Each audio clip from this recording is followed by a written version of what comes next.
દીકરીના લગ્ન દરેક પરિવાર માટે ખુશીનો પ્રસંગ હોય છે, પરંતુ નાના ખેડૂતો અને ખેતમજૂરો માટે તે ઘણીવાર આર્થિક પડકાર પણ બની જાય છે. આવા પરિવારોને સહારો આપવા ગુજરાત સરકારે 7 ફેરા સમૂહ લગ્ન યોજના અમલમાં મૂકી છે.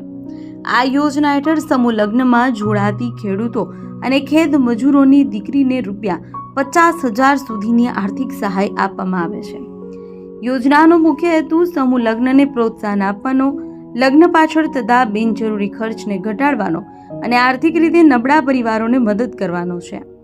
આ સહાયથી નવદંપતીને નવી જિંદગીની શરૂઆત કરવામાં સરળતા રહે છે.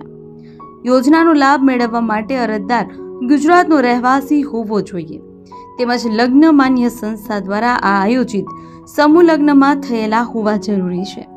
નાના અને સીમાંત ખેડૂતો ઉપરાંત ખેતમજૂરોની દીકરીઓ પણ આ યોજના માટે પાત્ર છે.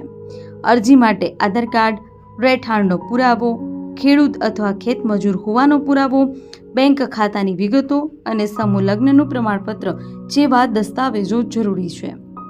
આ યોજના માત્ર આર્થિક સહાય જ નહીં, પરંતુ સામાજિક સમાનતા અને સાદગીપૂર્ણ લગ્ન પ્રથાને પણ પ્રોત્સાહન આપે છે.